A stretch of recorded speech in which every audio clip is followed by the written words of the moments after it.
Antes de entrar no tema específico aqui desse evento, algumas considerações breves.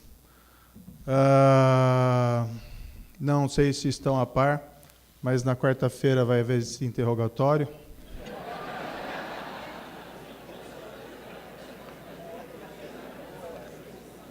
Mas, assim, em verdade, isso parece um pouco extraordinário, mas isso faz parte, é um ato natural dentro do processo penal. Eu fico um pouco preocupado quando toda essa expectativa em cima desse ato, quando, em realidade, é algo assim absolutamente normal dentro do processo. Eu já lembro, eu sou juiz. Depois que começou essa Lava Jato, parece que eu sou juiz há 3 anos. Mas, na verdade, eu estou na carreira desde 1996 e tive vários processos, talvez não tão rumorosos, mas vários processos difíceis e igualmente também interessantes. E, não raramente, para o próprio juiz gerava uma expectativa do interrogatório do acusado no processo. E muitas vezes eu me frustrava, porque se pensava que ia acontecer algo e não acontecia nada de lá muito relevante. Nessa própria, assim, chamada Operação Lava Jato, eu lembro que, acho que em 2015, gerou-se uma grande expectativa antes do interrogatório, do primeiro interrogatório do presidente do Grupo Odebrecht. E, no entanto, quando ele foi depor em juízo, foi um ato assim absolutamente banal, sem qualquer demérito em relação a ele, mas foi algo que certamente não entrou, vamos dizer assim, nos anais dos grandes momentos judiciais, né, da história da humanidade. O fato é que esse interrogatório é meramente uma oportunidade que o acusado tem de se defender no processo, um acusado que pode ser inocente, um acusado que pode ser culpado, e o que o juiz faz nesse momento é basicamente ouvir. Ele faz lá perguntas, as partes também podem fazer as suas perguntas, e o acusado responde, ainda o acusado com o direito ao silêncio, não precisa responder, e o acusado também que pode até faltar com a verdade. A nossa legislação não prevê uma espécie de crime de falso testemunho para o acusado que vai em juízo e não fala a verdade. Nesse aspecto, nosso sistema é diferente, por exemplo, do sistema norte-americano. No sistema norte-americano, o acusado ele só depõe se a defesa dele requer. Mas se ele resolve depor, ele também é obrigado a falar a verdade sob pena de perjúrio. Aqui no Brasil é um pouco diferente, né? Um ato obrigatório do processo, esse contato pessoal, e o acusado tem até a possibilidade de faltar com a verdade, sem ter qualquer espécie de penalização. Do outro lado, e também importante deixar isso bem claro, não é um confronto. O processo não é uma guerra, o processo não é uma batalha, o processo não é uma arena. E, em realidade, as partes do processo, ali são a acusação e a defesa. E não o juiz. O juiz não é parte nenhuma dentro desse processo. Então, me preocupa um pouco esse clima de confronto, essa elevada expectativa em relação a algo que pode ser extremamente banal. E, diga-se, nada de conclusivo vai sair nessa data. O juiz profere o julgamento depois. Ainda há uma fase de instrução complementar, ainda há uma fase de alegações finais, e, enfim, nada é resolvido na audiência de interrogatório do acusado. Eu não estou falando isso para baixar a audiência dos canais de televisão, mas apenas para deixar claro que toda essa expectativa, a meu ver, ela não se justifica. Desculpe. Isso aqui? Isso é vermelho de fraternidade.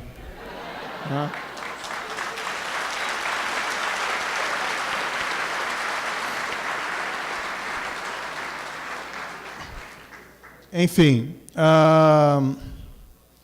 Há 2 dias atrás, eu relutei muito em fazê-lo, e acho que foi bem recebido, mas muitos me criticaram.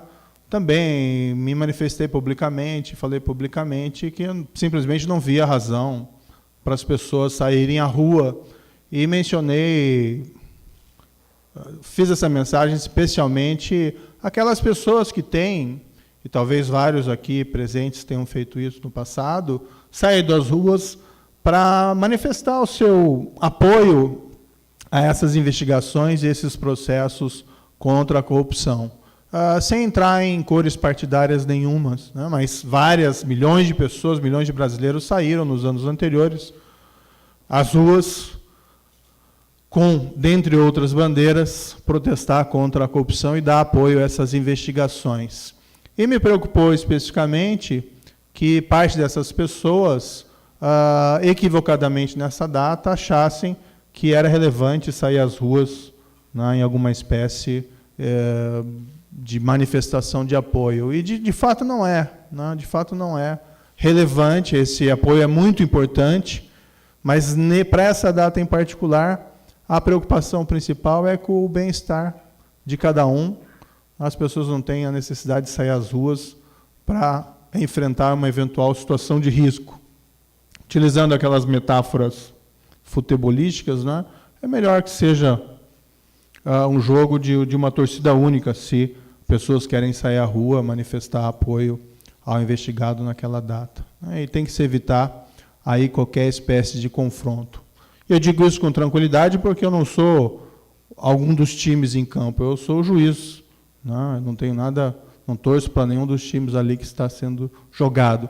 Mas a minha preocupação principal em transmitir esse recado é que nessa data não é necessário. É preferível que as pessoas fiquem em casa. Isso é válido também para qualquer pessoa que queira manifestar nessa data, independentemente das suas preferências. Mas, evidentemente, eu fiz o recado às pessoas que têm, nos últimos tempos, principalmente, manifestado apoio a esses trabalhos da Lava Jato. Se isso é motivo para críticas ou não, da minha parte eu fico satisfeito se algumas pessoas não deixarem de ir às ruas e deixarem de ser expostas a situações de risco. Para mim é o suficiente justificativa para esse tipo de mensagem.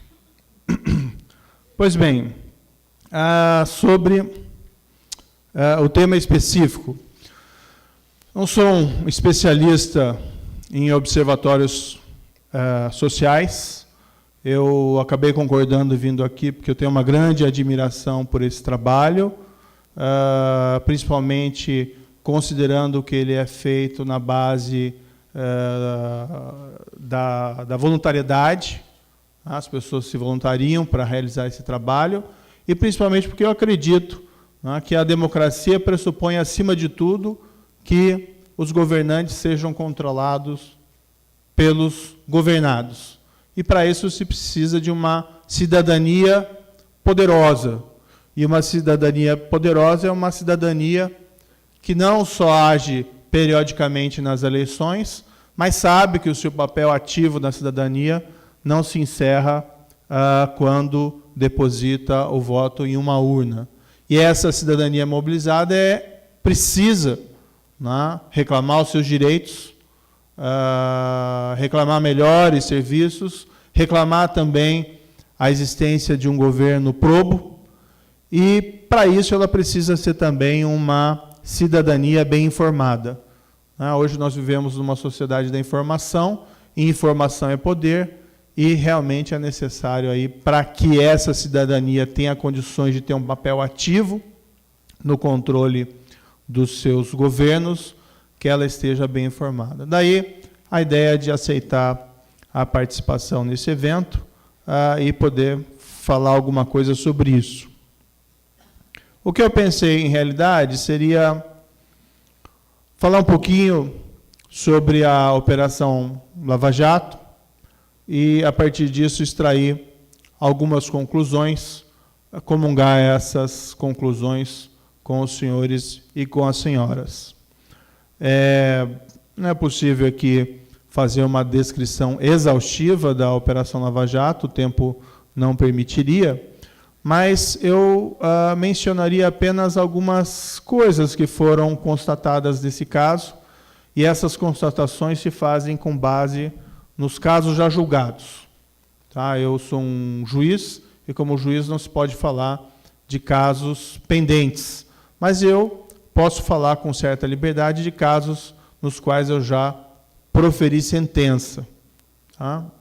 Acho que isso já é sabido por todos, mas nessa Operação Lava Jato não existe um único caso criminal, existem, na verdade, diversos casos conexos, e o Ministério Público, que faz a acusação nesses casos, acabou optando, como uma estratégia de persecução penal, de formular acusações em separado, conforme conjunto de fatos e conjunto de indivíduos. Embora esses fatos normalmente estejam interconectados, é possível apresentar acusações em separado. Salvo engano, foram cerca de 50 ações penais já propostas, entre elas foram julgadas cerca de 28 ou 30 processos, pendentes ainda vários processos para julgamento. Mas eu posso falar então a respeito desses casos que já foram julgados. Baseando-se nesses casos que já foram julgados, é possível afirmar que foram constatados indicativos daquilo que nós chamamos de corrupção sistêmica. A corrupção, como ato isolado no tempo e espaço, vai existir sempre porque nós, humanos, né, somos imperfeitos. E, não raramente, nós caímos em vícios e caímos em tentações. Então, a corrupção vai existir tanto, por exemplo, nos países mais envolvidos, como nos países menos envolvidos. Mas algo um pouco diferente é essa chamada corrupção sistêmica. A corrupção não como um ato isolado no tempo e espaço, mas sim com uma prática, como, para utilizar uma expressão aqui que várias pessoas que depuseram em juízo se serviram dela, a corrupção como uma espécie de regra do jogo. E baseando-se nos casos já julgados, é possível afirmar que no âmbito dos contratos, dos grandes contratos da Petrobras, havia a corrupção como uma regra estabelecida. Algumas pessoas que depuseram em processos já julgados afirmaram que em todo o grande contrato da Petrobras, com as suas principais fornecedoras, havia o pagamento, isso não é novidade, isso já se vê que saiu em tudo que é jornal, e, enfim, era pago cerca de 1 ou 2% de valor de propina, de vantagem indevida, em cima desses contratos. Segundo essas mesmas pessoas, metade desses valores era usualmente dirigido àquilo que eles chamavam de casa, os agentes da Petrobras, e a outra metade era destinado a agentes políticos ou a partidos políticos que davam a esses agentes da Petrobras sustentação política. Vocês podem pensar que 1 ou 2% é algo não tão significativo, mas tudo na Petrobras é superlativo, literalmente. Então, nós estamos falando de contratos de centenas de milhões de reais, centenas de milhões de dólares, ou até mesmo os contratos que ultrapassavam a casa de bilhão de dólar ou bilhão de reais. Então, era um volume muito expressivo. Isso não foi uma prática isolada em um determinado período de tempo. Foi algo que se prolongou por vários anos. Vários anos. Ainda ilustrar esse quadro de corrupção sistêmica, nós temos, nos casos já julgados, alguns agentes da Petrobras que foram condenados criminalmente por corrupção e lavagem de dinheiro. Entre eles, nós temos 4 ex-diretores da Petrobras. Todos os 4, literalmente, foram identificadas contas secretas que eles mantinham no exterior e nas quais eles receberam depósitos milionários relativos a pagamentos de propina. Pessoas que já foram condenadas, inclusive servindo tempo de prisão. Um gerente da Petrobras, que foi identificado logo no início, que acabou celebrando um acordo de colaboração premiada, concordou em devolver aos cofres públicos, e de fato esse dinheiro já foi devolvido, o que ele mantinha, segundo ele, em propinas em contas secretas no exterior. Ele acabou retornando ao Brasil e aos cofres públicos 98 milhões de dólares. Né? 98 milhões de dólares, é muito dinheiro. Ainda ilustrar o alcance dessa corrupção sistêmica, vários dirigentes dessas empresas fornecedoras também foram julgados e condenados por pagamento de propina em contratos da Petrobras. E havia aí não dado um outro crime no âmbito desse esquema de propina, que no sentido de que essas empresas elas previamente ajustavam entre si os resultados das licitações da Petrobras. Ou seja, definiu entre elas quem que ia apresentar a proposta que iria ganhar determinado contrato, o que na prática levava a consequência de que não existia uma concorrência real no mercado nas licitações da Petrobras. Ainda ilustrar esse quadro de corrupção sistêmica, a Petrobras, que passou o ano inteiro de 2014 praticamente afirmando que não tinha problemas nos seus sistemas de compliance ou de controle, no ano de 2015, levada pelas evidências, culminou por reconhecer perdas contábeis com propinas, ou seja, apenas dinheiro pago diretamente com propinas e que acabou elevando os custos dos seus contratos da ordem de 6 bilhões de reais. Né? Imaginem 6 bilhões de reais. Né? Faz com que aqueles criminosos de Maringá, mencionados aqui anteriormente pelo Dr. Bernard, pareçam ladrões de galinha. Né? Mas vejam que é uma estimativa. Pode ser uma estimativa exagerada, mas vamos supor que ela esteja dobrada. Vamos supor que seja 3 bilhões de reais. Ainda assim, 3 bilhões de reais. Mas ela pode ser ainda inferior. Pode ser que o custo real tenha sido muito superior. Outros sinais de corrupção sistêmica foram identificados em pontuais casos, também já julgados, em que similar esquema de cobrança de propina foi verificado em outros âmbitos da administração pública. Nós tivemos um caso envolvendo um ex-parlamentar já condenado, em que ele recebeu, comprovadamente, propinas não de contratos da Petrobras, mas de contratos de publicidade da Caixa Econômica Federal. A Caixa Econômica Federal contratava uma agência de publicidade, parte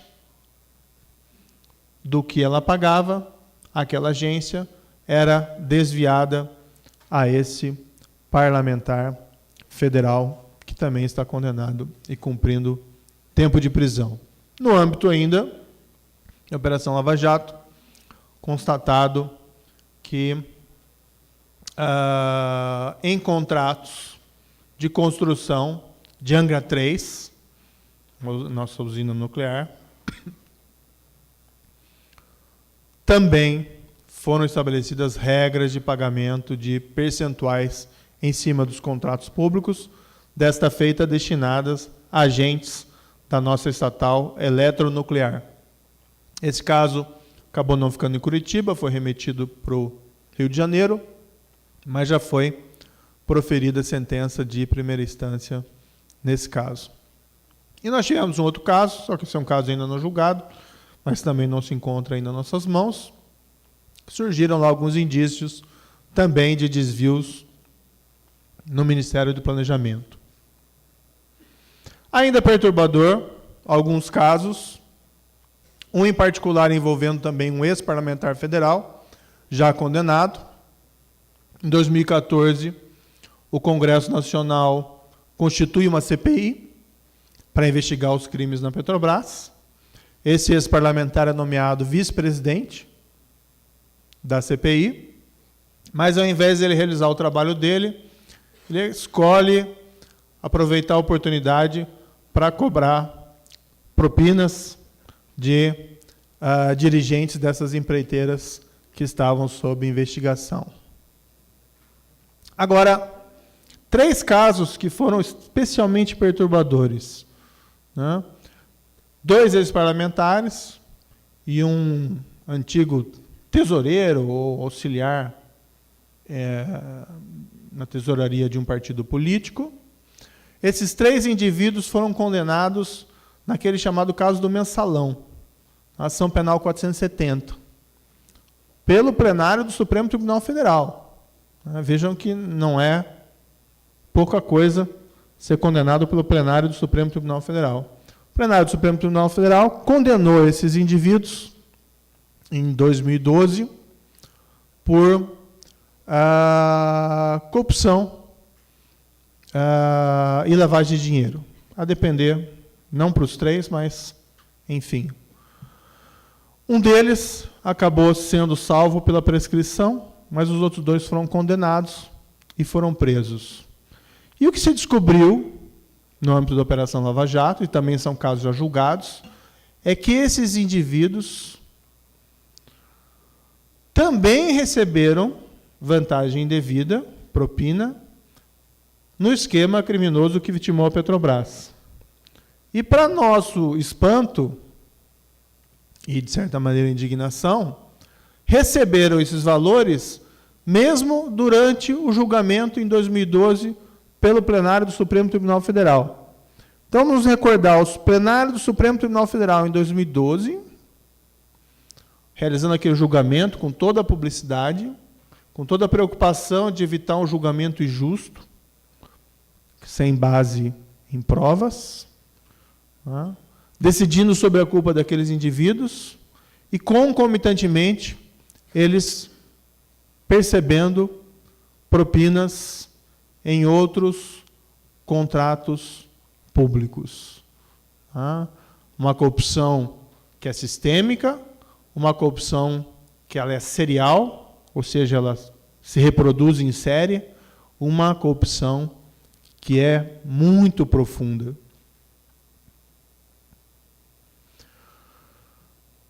O que gera uma natural preocupação de cada agente público encarregado da aplicação da lei, mas que deve gerar também essa mesma preocupação na cabeça de cada cidadão, e se não foi só na Petrobras?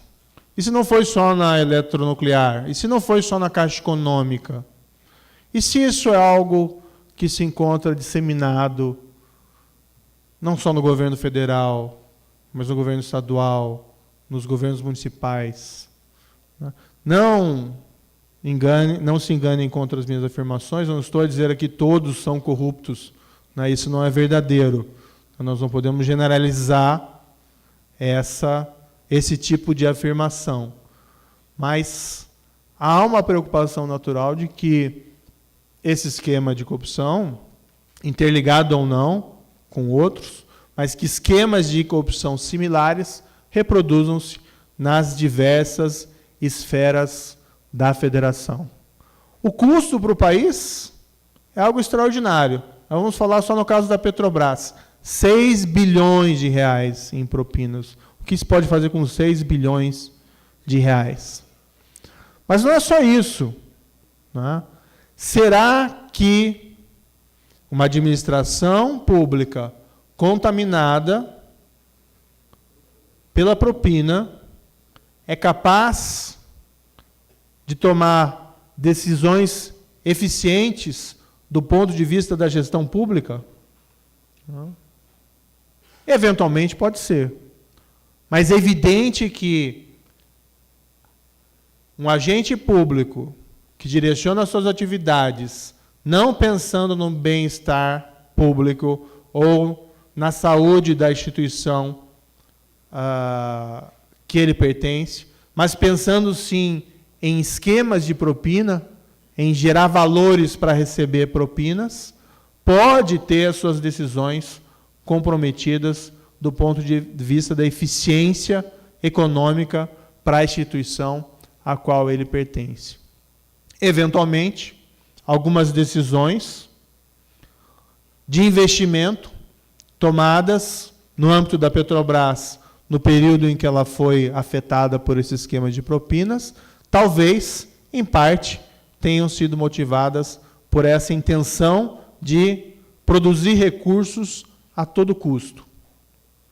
Um possível exemplo, Refinaria do Nordeste Abreu Lima. O orçamento inicial dessa refinaria, e são dados oficiais da Petrobras, de 2005, custo de 3 bilhões e meio de dólares. E a ideia é que ela ficasse pronta em 2010. Tá? Em 2010 ela não ficou pronta, em 2011 ela não ficou pronta, em 2012 ela não ficou pronta, em 2013 ela não ficou pronta. E aqui isso absorve um pouco a Lava Jato, porque às vezes se diz que a Lava Jato atrapalha os investimentos, né, mas a Lava Jato começou em 2014.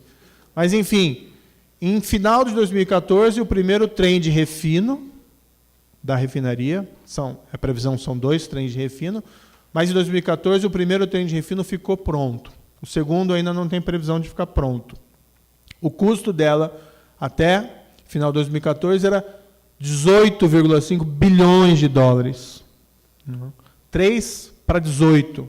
Para ficar pronta em 2010, não ficou pronta nem totalmente até agora, ficou parcialmente pronta em 2014. Por isso que quando a gente vê, né, acho que tem que se pensar também em dimensionadores econômicos de eficiência, quando se fala assim, o governo X investiu tanto. Mas e a qualidade desse investimento, né? Como é que fica? Será que esses valores gastos realmente resultaram numa aplicação eficiente daqueles recursos, numa produção de riqueza proporcional aos valores expendidos? Vejam que isso eu ouvi testemunhas no processo, agentes da Petrobras não relacionados a esse esquema criminal, e que diga-se que é a maioria deles que não está relacionado, mas agentes da Petrobras que afirmaram que se a refinaria funcionar otimamente durante toda a vida útil dela, o que não vai acontecer, né, porque ninguém funciona otimamente toda a vida útil, ela não se paga. Ela ainda gera um prejuízo de cerca de 3 bilhões e meio de dólares. Agora, imagina se isso for disseminado. O que isso significa em custo de corrupção para a produtividade da economia brasileira? E aqui eu digo produtividade não apenas no sentido de que nós queremos ter empresas mais pujantes, mas porque isso também reflete na melhoria do bem-estar e da riqueza de todos. Imagina se isso for disseminado. Será que essa não é uma das razões porque nós temos obras que muitas vezes não parecem fazer sentido do ponto de vista econômico? Estádios de futebol que, enfim, em lugares um tanto quanto duvidosos, obras que nunca terminam. Né? É inacreditável, às vezes até um concerto de rua, né? Uma duplicação de um determinado trecho de estrada que parece que se eternizam, né? e nunca chegam a um final, e aquilo, além de irritar o cidadão, né? Será que não há uma correlação entre essas? Claro que eventualmente pode não haver, né? Mas o custo ainda é decorrente do afugentamento de investidores. Investidores externos querem colocar o seu dinheiro em um mercado limpo, né? Não querem correr o risco de colocar investimentos em um país que eventualmente sejam forçados a entrar na regra do jogo. E mesmo os investidores locais, muitas vezes podem se mostrar receosos em participar, por exemplo, de contratos públicos, por entenderem que vão ter necessidade de sujar as suas mãos se o fizerem. Então, o custo é enorme para o Brasil dessa corrupção dita sistêmica. Isso sem falar no impacto que isso traz à nossa autoestima, não só como cidadão, mas igualmente como país. Né? Nós queríamos ter mais orgulho de falar que vivemos em um país mais limpo, e não ter, por exemplo, a imagem, muitas vezes, disseminada de que, vamos dizer, o brasileiro é um trapaceiro ou coisa que o valha, o que não é verdadeiro, mas todos esses episódios vergonhosos de corrupção nos colocam em uma situação, muitas vezes, delicada do ponto de vista da nossa imagem no mundo. Pois bem, esse é o lado negativo. Para resolver corrupção sistêmica, o que tem que acontecer? Primeiro, as instituições devem funcionar, as instituições públicas. A justiça tem que funcionar, a justiça não pode ser um faz de conta. É importante o apoio que a sociedade civil organizada vem dando à Operação Lava Jato. Eu digo isso porque nenhum juiz vai julgar segundo a opinião pública. O juiz tem que julgar segundo as leis e as provas do processo. Então, ainda que a sociedade civil organizada, ainda que a população e a opinião pública sejam extremamente desfavoráveis a qualquer acusado, ele ainda deve ser absolvido se não existem provas e se a lei está em favor dele. Mas a opinião pública, o apoio dela, o apoio da sociedade civil organizada são essenciais para quê?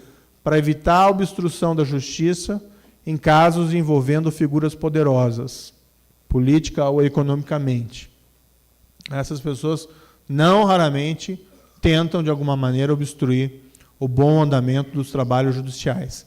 E, nesse caso, a sociedade civil organizada e a opinião pública funcionam como um anteparo contra qualquer espécie de interferência indevida. É importante expandir essa proteção e essa atenção da opinião pública para processos fora da Operação Lava Jato. Não é só a Lava Jato que está com processos envolvendo casos graves de corrupção. Casos graves de corrupção se reproduzem no país inteiro e, muitas vezes, isso não tem um bom andamento nas nossas cortes de justiça. É necessário que a sociedade seja mais participativa. Os senhores, por exemplo, posso ser corrigido se eu estiver enganado, mas me parece que o foco dos observatórios sociais constitui o acompanhamento, em especial, dos gastos públicos, do orçamento público, e uma referência mais direta ao Poder Executivo, né? Porque é o maior orçamento. Mas, claro que também controle de gastos no Judiciário e no Legislativo também é pertinente. Mas até sugeriria aqui uma expansão dessa atenção em relação aos processos judiciais que envolvem crimes contra a administração pública. Tem uma necessidade de um acompanhamento e também de uma cobrança por parte do Poder Judiciário o que foi feito a partir de uma descoberta de um escândalo criminal. Nós vemos muitos escândalos criminais envolvendo a administração pública nos jornais, mas poucos deles tendo uma resposta institucional adequada nas cortes de justiça. Essa resposta pode ser tanto a absolvição, como pode ser a condenação, mas é importante que exista uma resposta e uma resposta em um prazo razoável. Até por isso, esse foi um dos motivos que nos levou, nesses processos do Lava Jato, a dar uma ampla publicidade.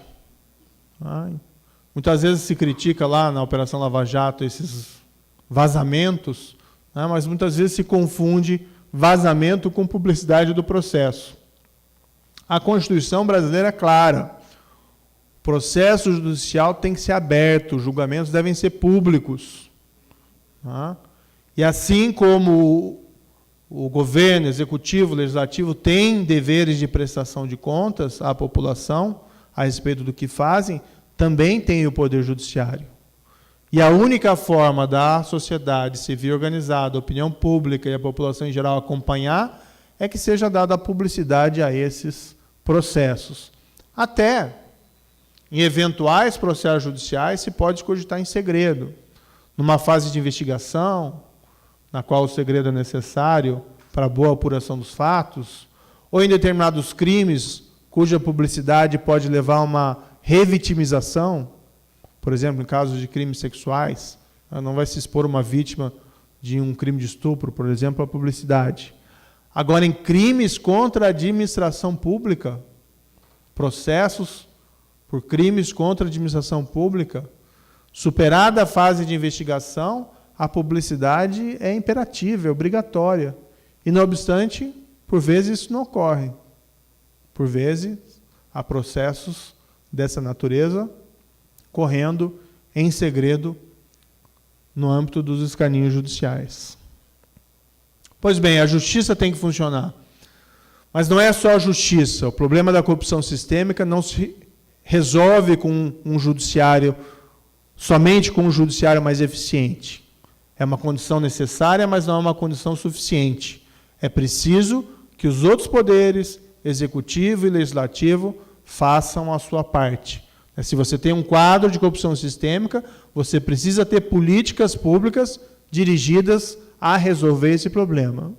E quanto a isso, né, com todo o respeito, eu tomo a liberdade de dizer que os nossos governos, em geral, estão em débito, né, porque muito pouco foi feito em relação a isso, desde que foi revelada a extensão desse profundidade e sistematicidade da corrupção no Brasil. Às vezes, o que aparenta é que é um problema exclusivamente das cortes judiciais, o que não é verdadeiro. É preciso você ter legislação e políticas do Poder Executivo que reduzam as oportunidades para a prática do crime de corrupção. Pode-se pensar em vários exemplos. Redução, por exemplo, de número de cargos comissionados, de livre nomeação. Na Justiça Federal, pelo menos de primeira instância, aqui da 4ª Região, nós não temos cargos comissionados. Os servidores são todos concursados. Nós temos casos de funções de confiança, em que eu posso nomear um servidor concursado para receber uma gratificação por ele fazer um trabalho distinto dos demais. Mas eu não posso chamar e escolher qualquer pessoa para exercer um cargo dessa espécie. Esse é um exemplo simples, né? Mas é através dessas práticas simples que se mudam as perspectivas. E é preciso ter, isso é fundamental, transparência. Transparência porque é preciso habilitar a sociedade civil organizada, a opinião pública, a imprensa, a acompanhar os atos dos governantes, sejam eles das 3 esferas de poder, para que se possa haver um controle. Democracia é acima de tudo isso e não somente a submissão desses governantes a eleições periódicas. E um terceiro ponto, e finalizando, o papel do setor privado. O setor privado pode fazer uma grande diferença. Primeiro passo, não pagar propina. É algo um tanto quanto óbvio, mas às vezes é um discurso muito fácil culpar exclusivamente o agente público pelo recebimento da corrupção, da propina, sem lembrar que do outro lado tem alguém que se dispôs a pagá-la. Eventualmente podem ter casos de extorsão, mas muitas vezes o que se tem é realmente um conluio, um contrato criminoso entre alguém disposto a pagar e alguém disposto a receber. Exemplos que podem fazer a diferença. Já ouviram falar da Operação Mãos Limpas na Itália? Foi um terremoto judiciário, revelou um quadro de corrupção gigantesco na Itália, também um quadro de corrupção sistêmica. Ela se iniciou porque um empresário em Milão, que prestava serviços a uma determinada instituição pública, destinada lá a pessoas idosas, se recusou a continuar a pagar propina para o diretor daquele estabelecimento. ele procurou lá o Ministério Público e os Carabineres e fizeram lá uma espécie de um flagrante esperado, né, em que ele entregou valores para o agente público, para o diretor do estabelecimento, e aquela pessoa foi em seguida presa em flagrante pela polícia.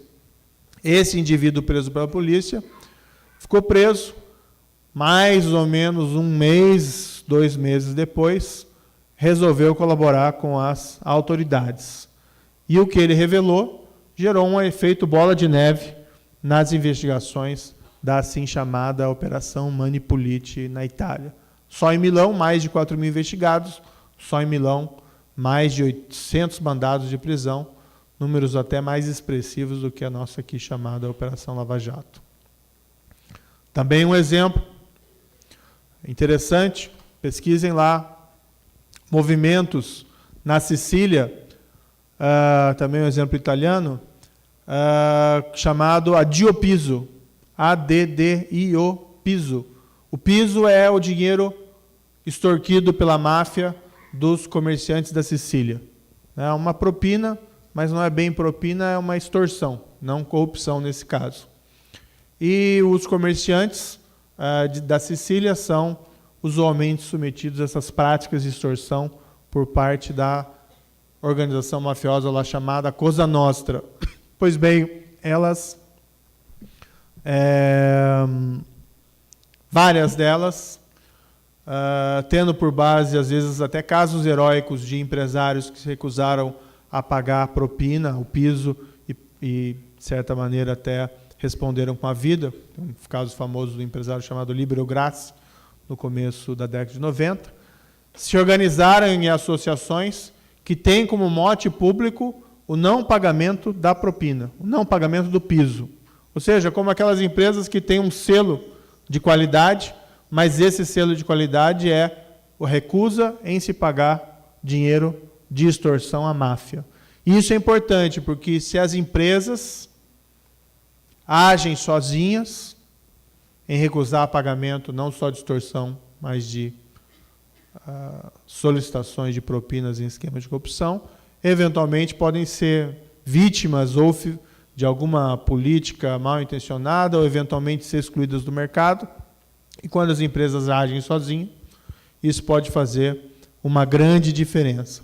Mas, acima de tudo, pode fazer uma grande diferença a conduta do empresário que procura, diante de uma solicitação de propina, procura não cumpri-la, mas sim realizar a comunicação disso à polícia ou ao Ministério Público. Então, o setor privado tem muito a contribuir para acabar com esses esquemas de corrupção sistêmica.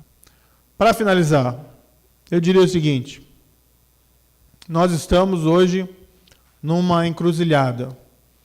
Nós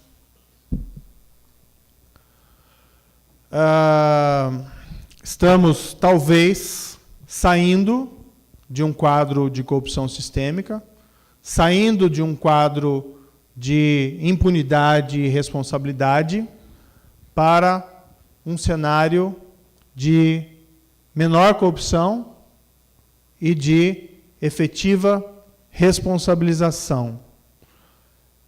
Essa transição, não obstante, não está segura. E ela não se faz sem alguma turbulência.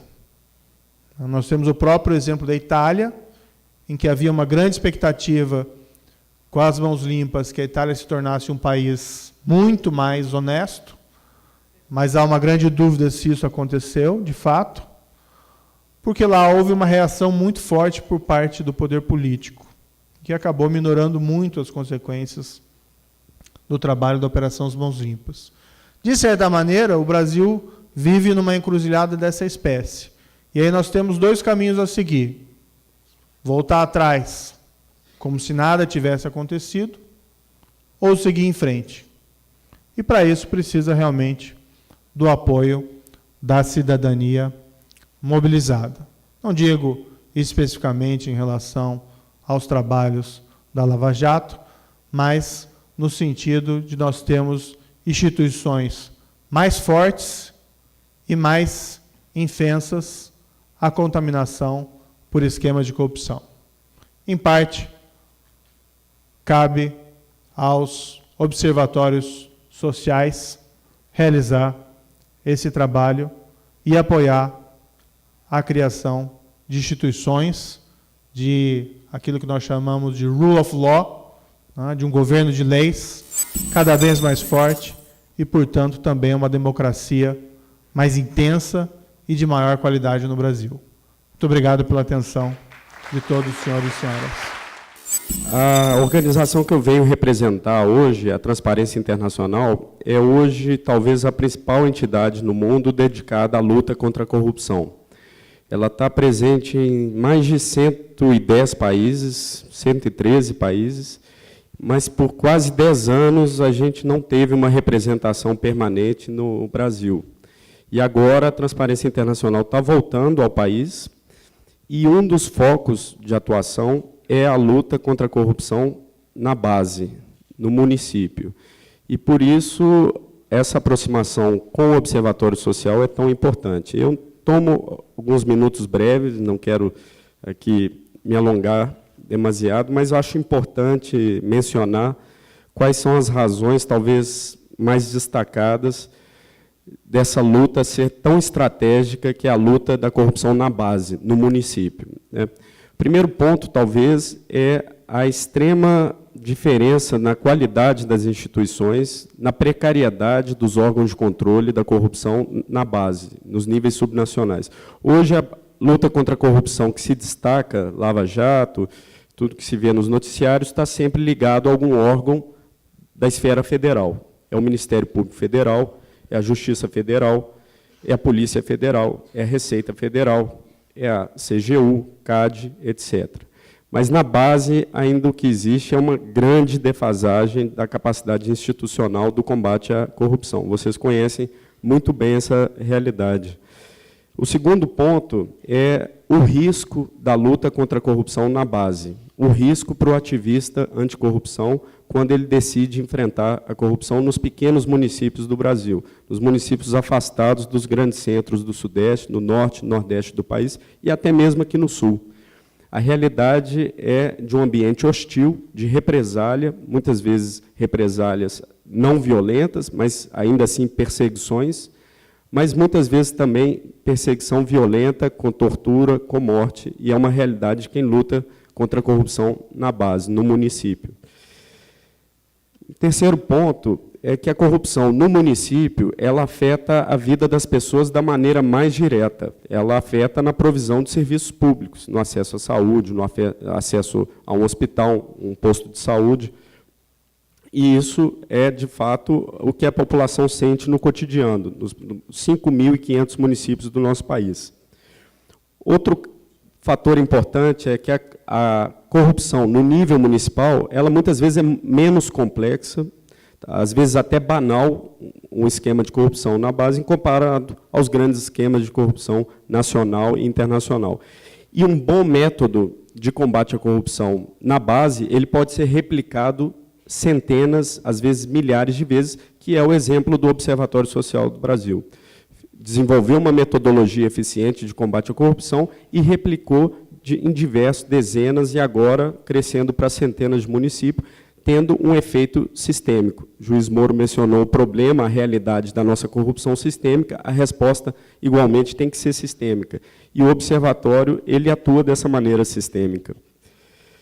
Outro ponto, que é importantíssimo também mencionar, é, de fato, a estratégia de combate à grande corrupção, ela deve também atacar na base.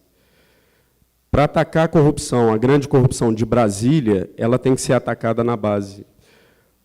Um criminoso como Eduardo Cunha, ele consegue a sustentação para a grande corrupção em Brasília porque ele domina currais eleitorais na Baixada Fluminense, porque ele domina igrejas que fazem lavagem de dinheiro, porque ele domina esquemas que propiciam a sua permanência no poder. Então, lutar contra a corrupção na base enfraquece os pilares, as estruturas da grande corrupção no topo, na grande corrupção. E daí a grande importância estratégica do trabalho do Observatório Social e que a Transparência Internacional deseja colaborar e apoiar essa luta. E aqui, muito obrigado. Nós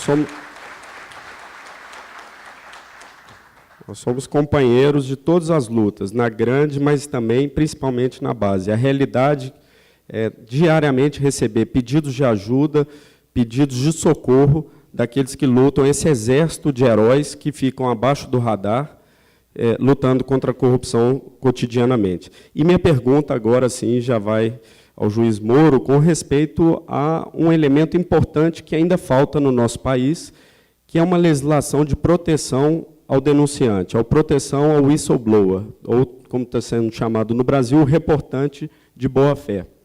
Na tentativa de se passar essa legislação recente no Congresso Nacional, dentro do pacote das 10 medidas, talvez, do nosso ponto de vista, uma das medidas mais importantes, o Congresso Nacional, a resposta que deu foi retalhar o pacote anticorrupção e retaliar aos autores daquelas propostas com medidas claramente intimidatórias.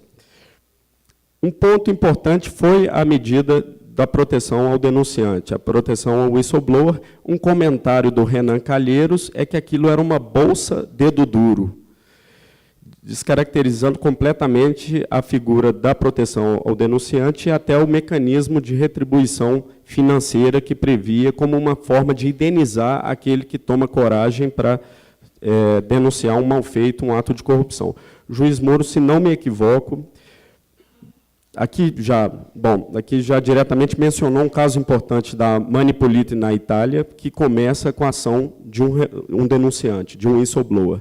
No Brasil também, Lava Jato também teve casos também dos reportantes de boa-fé. E, se não me equivoco, um dos episódios, o juiz Moro determinou uma indenização a um desses reportantes, Hermes Magno, que foi um dos que trouxe um caso importante à luz no âmbito da Operação Lava Jato. Eu queria, então, convidar uma reflexão do juiz Moro, a importância desse mecanismo da proteção ao denunciante e que papel isso pode ter na ação da justiça e no combate à corrupção sistêmica do país. Olha, doutor Bruno, essa é uma pergunta bastante pertinente. Como eu disse ali na minha exposição, tem que se ter políticas públicas de enfrentamento à corrupção sistêmica por parte dos três poderes, né? No caso do judiciário, evidentemente, ele está vinculado às leis, mas o judiciário tem que ter presente a seriedade e a gravidade desse quadro de corrupção sistêmica. Só para me permitir, antes de pegar um gancho aqui, tem havido uma crítica, muitas vezes, à utilização das prisões cautelares nesses casos da Operação Lava Jato. E assim, aquelas pessoas que são versadas em direito sabem que aplicadores da lei, juízes, divergem muitas vezes na avaliação das leis nos casos concretos. Então, é natural que haja divergências quanto à necessidade ou não dessas prisões preventivas. Mas eu digo assim, que a seriedade, a gravidade, a profundidade, o caráter serial dessas condutas criminosas nos levaram a, atendendo pedidos do Ministério Público e da autoridade policial, muitas vezes decretar essas prisões, porque nós entendíamos que realmente elas eram absolutamente necessárias, né? Não só casos assim mais singulares de destruição de provas, ocultação de provas ou risco de fuga, mas principalmente esse caráter serial, repetido da corrupção, que é contínua. Não ocorre num momento isolado, mas ela ocorre como uma prática estabelecida. Se não se age com vigor, não se debela essa prática específica. Eu acho que, de certa maneira, a Operação Lava Jato ela é muito fruto do precedente da Ação Penal 470. Aquilo foi um marco, rompendo com uma tradição de impunidade.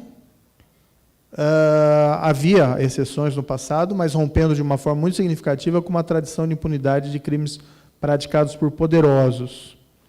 Tá? E nisso a Operação Lava Jato é muito grato, eu acho que todo o país é grato à coragem institucional do Supremo Tribunal Federal na ação penal 470.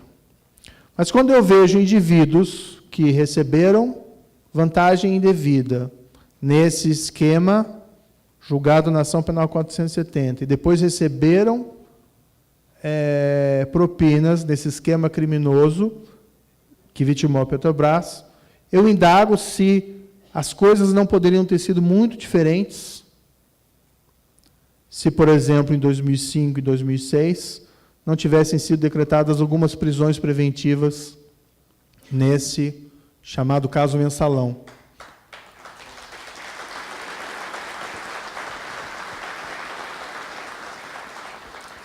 E não me compreendam mal, eu não faço aqui uma crítica ao Supremo Tribunal Federal, porque o Supremo Tribunal Federal não tinha bola de cristal, não poderia saber que aqueles indivíduos iriam receber propina em outros esquemas criminosos.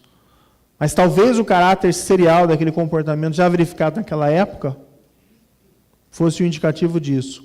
Talvez, se alguns daqueles indivíduos, e vejo indivíduos que se repetem, tanto no Mensalão, como agora nesse caso da Petrobras, como o ex-deputado José Janene, que foi uma figura central tanto no Mensalão como depois no esquema criminoso da Petrobras, se ele tivesse sido tirado de área em 2005 e 2006, as coisas não seriam talvez diferentes? Talvez não, mas é um jogo interessante de o que aconteceria se. Pois bem, apenas para ilustrar essa necessidade de agir realmente com vigor em relação a isso. E o que é válido para o Judiciário, vale também para o Legislativo e para o Executivo. Esse projeto das medidas, apresentado pelo Ministério Público, era um projeto bom, merecia lá pontuais críticas, mas entre os pontos que não mereciam críticas, eram essas propostas de proteção do denunciante do bem. Eu acompanhei na época o deputado Onyx Lorenzoni, apresentou, em cima do projeto do Ministério Público, um projeto próprio, que até regulava um pouco melhor aquele assunto, de uma maneira um pouco mais completa. E, embora se pudessem criticar algumas propostas dessas 10 medidas, havia alguns pontos que, a meu ver, existe quase que um consenso internacional. A criminalização, por exemplo, do enriquecimento ilícito do servidor público era uma. Criminalização de doações eleitorais por fora. E essa situação do denunciante do bem, igualmente, né, precisa realmente proteger as pessoas de retaliações por parte dos poderosos. Né. Nesse caso especial da Operação Lava Jato, de fato, né, a origem remota da investigação consiste em um empresário que, inadvertidamente, se tornou sócio de um empreendimento industrial, em parte construído com dinheiro de propina, e que resolveu comunicar os fatos à Polícia Federal após perceber essa situação. Num processo em particular, eu acabei entendendo que, de certa maneira, era vítima dos crimes e fixei uma indenização para ele, mas é evidente que seria oportuno que tivéssemos aí uma regulação legislativa mais precisa. E, nesse ponto, realmente, o nosso legislativo, né, digo isso com todo respeito aos nossos parlamentares, está ainda nos devendo, né, algo mais incisivo nessa área. E eu posso lhe testemunhar, tá, que muitas das empresas sancionadas, tá, hoje são signatárias do Pacto Global, têm demonstrado sua profunda, vamos dizer assim, arrependimento com relação aos ilícitos realizados, têm demonstrado um grande interesse em tentar mudar, entendem, vamos dizer assim, tá, que as decisões tomadas são um remédio amargo, tá, mas que seguramente será melhor, vamos dizer assim, para um futuro melhor. Tá?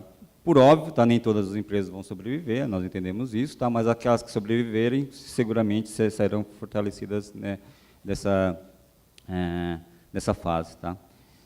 Só que, com relação às sanções, né, eu gostaria de trazer 3 reflexões para o senhor comentar. Né? A primeira com relação à segurança jurídica dos acordos de leniências que estão sendo realizados, né? Por vezes nós observamos que alguns acordos, apesar de um grande esforço das empresas, né, estão tendo decisões posteriores diferentes daquelas que foram tratadas no acordo. Tá? Nós não descartamos necessariamente, tá, que um acordo firmado, depois ele precisa ser aditivado se novos fatos vierem à luz das investigações. Isso, sem dúvida nenhuma, nós não estamos discutindo. Tá? Mas, uma vez firmado, tá, que tenha assim, uma maior segurança com relação aos acordos de leniência firmados. Tá?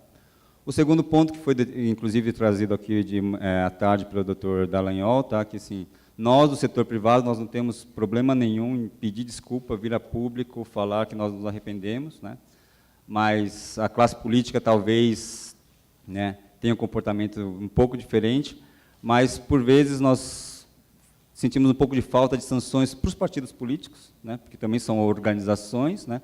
Nós vimos que os acordos que estão sendo firmados exigem um maior nível de governança, um maior rigor com relação às empresas, mas nós não temos visto isso, talvez, muito na questão dos partidos políticos. Tá? E o terceiro e último ponto, tá? A eventual possibilidade de se converter parte das sanções, ou principalmente parte das multas, né?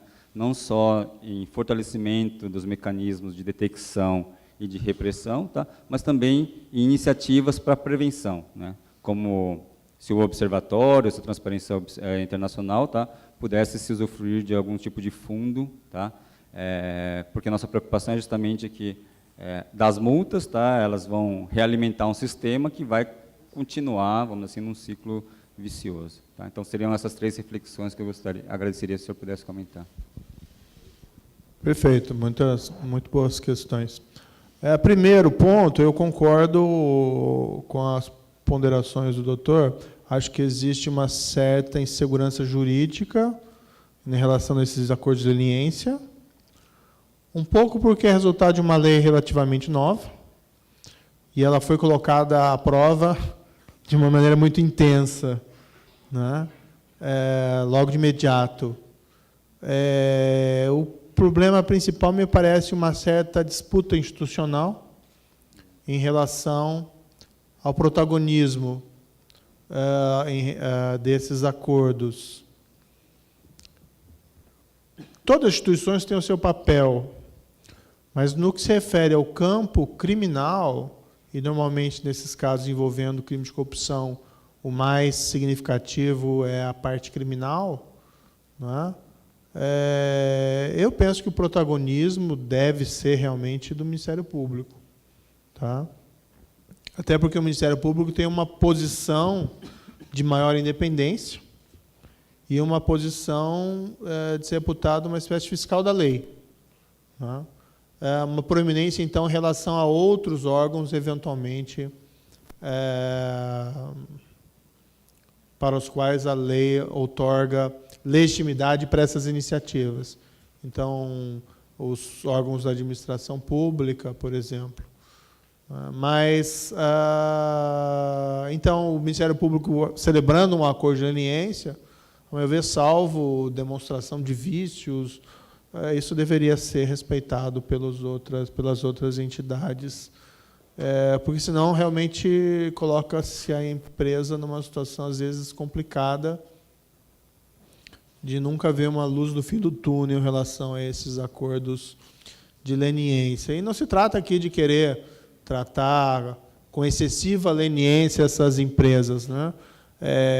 O doutor falou que o setor privado não tem problema em reconhecer, mas, assim, mais ou menos, aqui no Brasil foi uma guerra, né? Então, algumas dessas empresas atacaram de uma maneira muito agressiva, né, as investigações, a polícia, o Ministério Público e o Judiciário. E depois mudaram. Agora, há aquelas pessoas que tratavam essas empresas e seus dirigentes de uma maneira favorável, enquanto elas não reconheciam os seus erros, e enquanto que os órgãos de aplicação da lei tratavam aquilo com o rigor que era necessário, e, de repente, quando essas empresas resolvem mudar e colaborar, a situação se inverte, né, que é algo um tanto quanto paradoxal, né? Então, elas cometeram os seus erros no passado, têm que pagar por esses erros, mas se elas assumem o compromisso de mudar, tem que ser dada uma chance de mudança, né? E o poder público tem que respeitar isso. Até o próprio exemplo da Siemens, né, que se envolveu num gigantesco escândalo de corrupção no passado, e isso é péssimo, mas a empresa recuperou a sua reputação e o primeiro passo foi reconhecer os seus erros. Eu acho que esse é o caminho. A terceira questão... e o problema dos partidos, né? Olha, é aquilo que eu disse, não tudo depende do poder público. Então, por que esses partidos não instauram apurações internas e expulsam, né, os seus membros que se envolverem em corrupção? Isso pode ser feito também no âmbito do Congresso, nas comissões de ética, no próprio Executivo, que pode eventualmente demitir pessoas envolvidas em corrupção. Então, não precisa... Tudo bem, a presunção de inocência é perfeita, né? Isso é válido no processo penal. Você precisa ter uma prova acima de qualquer dúvida razoável. Você precisa ter ampla defesa, você precisa ter um julgamento condenatório. Mas, por exemplo, se você, dentro de uma empresa, tem presente que o seu empregado está roubando de você, né, você normalmente não espera o trânsito em julgado da decisão judicial para tomar uma decisão. Claro que você ouve, claro que você respeita a ampla defesa, mas você faz essa apuração no seu âmbito interno, né? Então, a presunção de inocência vale principalmente para o processo penal, né? Enfim, realmente há um débito também nesse ponto, mas como mudar isso já é uma questão que foge um pouquinho à minha capacidade de resposta. O problema é que, nesses casos, quando nós temos vítimas determinadas, como no caso da Petrobras, a alternativa necessariamente tem que se devolver o dinheiro à vítima. Então, há alguma dificuldade para algum direcionamento diferente. O Ministério Público, em alguns acordos de colaboração e de leniência, tem feito esse tipo de previsão, e aí eu acho que tem uma certa maleabilidade para fazer, desde que respeitados certos limites, né? Porque, afinal de contas, principalmente deve ser ressarcida a vítima. Trabalhando para a Transparência Internacional, a gente tem a oportunidade de ver o problema da corrupção de maneira comparada em diversos países, né? E o que chamou a atenção há mais ou menos 2 anos, um caso já aí no início, talvez, da Operação Lava Jato, um pouco depois do início, foi o caso na Malásia. O primeiro-ministro da Malásia foi pego uma operação que ele recebeu 680 milhões de dólares na conta pessoal. Não foi nem sequer uma offshore, uma conta nas Ilhas Virgens Britânicas, uma empresa no Uruguai e uma conta na Suíça. Não, na conta pessoal, 680 milhões de dólares.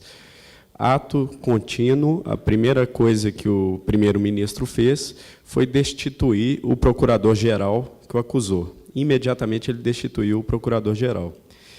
Se a gente volta para o Brasil, volta aí para Lava Jato, o procurador-geral Rodrigo Janot, terminado o mandato, ele foi reconduzido ao cargo no meio da operação, que atacava o próprio governo da época.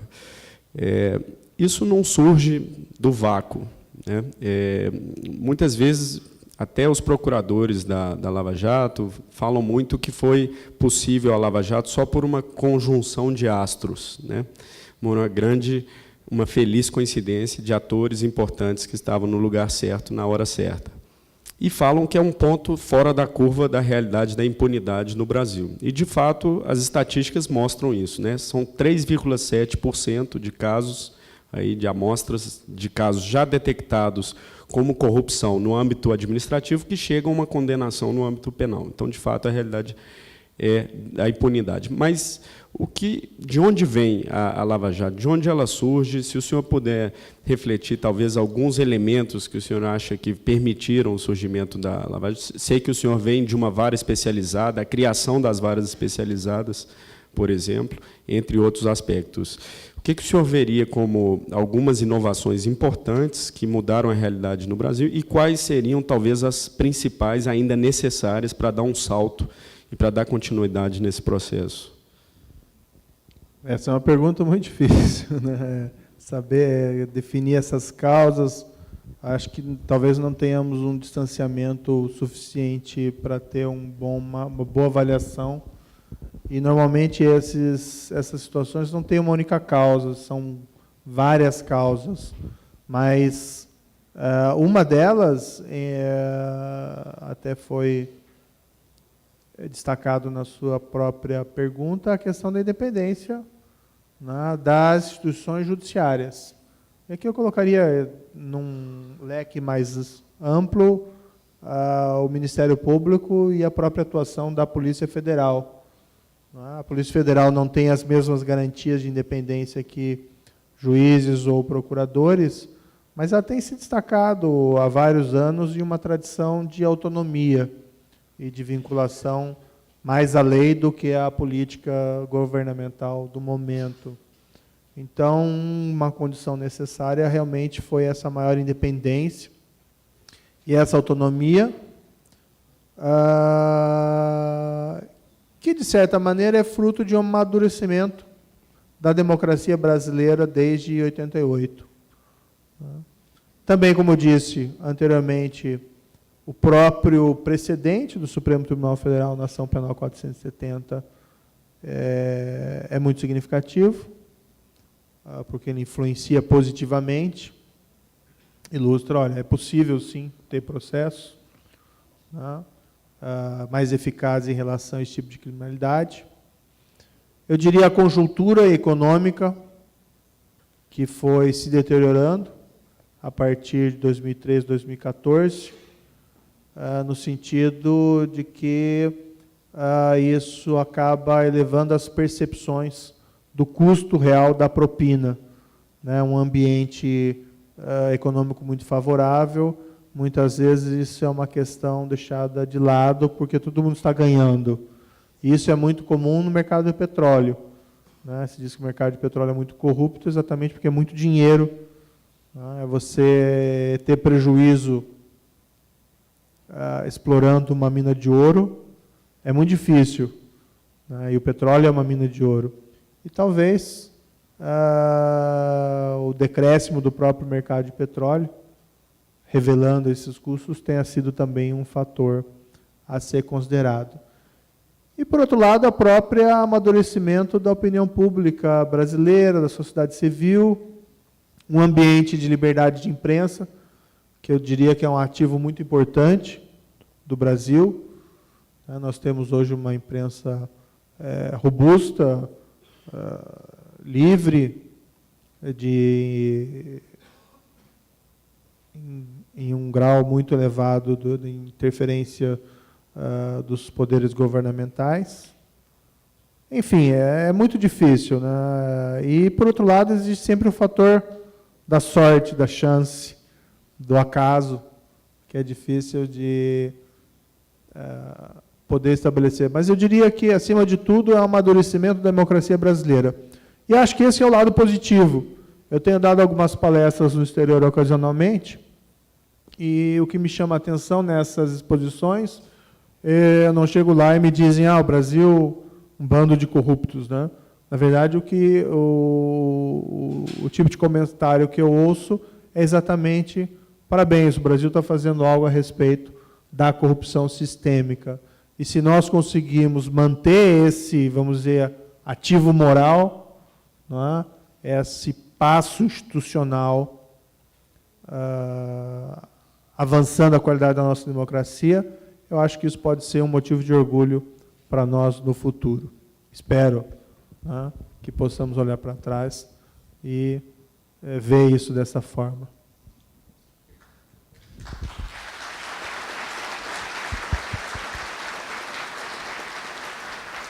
Gostaríamos de pedir ao Dr. Sérgio Moro e também aos nossos interlocutores, senhores Bruno Brandão e Reinaldo Goto, por gentileza, as suas considerações e mensagens finais no nosso primeiro congresso.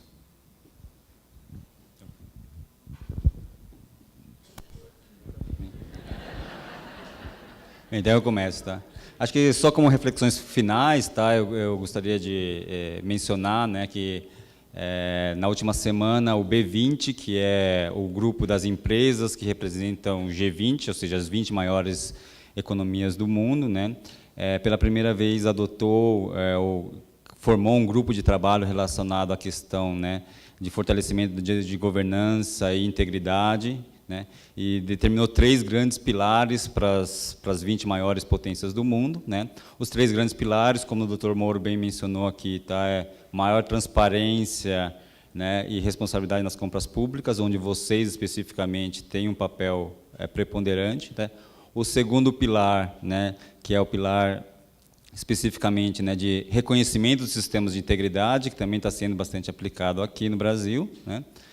E o terceiro pilar, né, que é um pouco de maior transparência relacionado ao beneficiário final, né. Nesse ponto, eu até gostaria de deixar algumas reflexões aqui, que eu acho que o Brasil deu alguns passos importantes com a lei de acesso à informação, né, mas, dado que, né, todo esse montante de recursos financeiros transitou por algum lugar, né, acho que nós também não podemos distanciar a responsabilidade não daqueles só chamados os doleiros, os intermediários, né, mas também das instituições financeiras que, por vezes, também se envolveram nesses processos. Tá? Então, esses 3 pilares nós entendemos que são bastante importantes, né?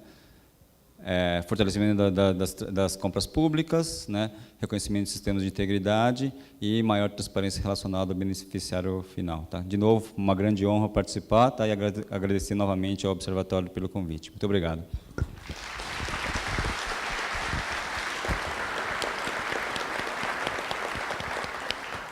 Bom, faço, então, minhas considerações através de uma história que eu presenciei, um relato de um colega, na verdade, um líder da nossa organização, que visitou o Brasil em dezembro de 2014, foi o diretor executivo do secretariado da organização, Cobus Desuat, que é o nome dele, um sul-africano, participou, inclusive, da luta anti-apartheid na África do Sul e que liderou a nossa organização por muitos anos. E ele veio ao Brasil, então, em dezembro de 2014, e observando, passou uma semana aqui, conversou com várias pessoas no Sul, na Brasília, São Paulo, e acompanhando o trabalho aí da Lava Jato no seu início, no primeiro ano. E ele fez uma analogia que eu achei bem representativa do momento do país. Ele disse que sentia que o nosso país ele estava lembrando a experiência do primeiro transplante de coração da história da humanidade, que foi feito por um médico sul-africano, nos anos 70. E ele, naquele momento, ele estava vendo o nosso país, o Brasil, como se fosse um doente, numa maca de hospital, talvez aquele primeiro doente que o médico ia fazer o experimento e se arriscar e abrir o peito daquele paciente e trocar o coração. Então, o que a gente via, e eu acho que a gente ainda vê no país agora, é um país deitado, de peito aberto, que talvez a Operação Lava Jato foi esse cirurgião que foi e abriu o peito do nosso país, mas cabe agora a nós, a nossa sociedade, e colocar um coração novo nesse país. Eu acho que é nosso papel e nós vamos cumprir. Eu tenho esperança que nós vamos cumprir. Passo, então, agora o juiz Moro. Ao cirurgião, médico, doutor, juiz Sérgio Moro. Agradeço as gentis palavras. Na verdade, tem muita gente trabalhando nesse caso e, mesmo no judiciário, são várias instâncias. O Tribunal Regional Federal da 4ª Região fazendo um trabalho, a meu ver, magnífico, principalmente ali o relator, o juiz aqui de Curitiba, o do João Pedro Gebran Neto. No Superior Tribunal de Justiça nós temos o ministro Félix Fischer, tem sido um gigante também nesses processos. E no Supremo Tribunal Federal, Nós tínhamos o ministro Teori Zavascki, que fez um trabalho excepcional, né? Felizmente houve aquela tragédia. Eu falei na época que ele foi um herói.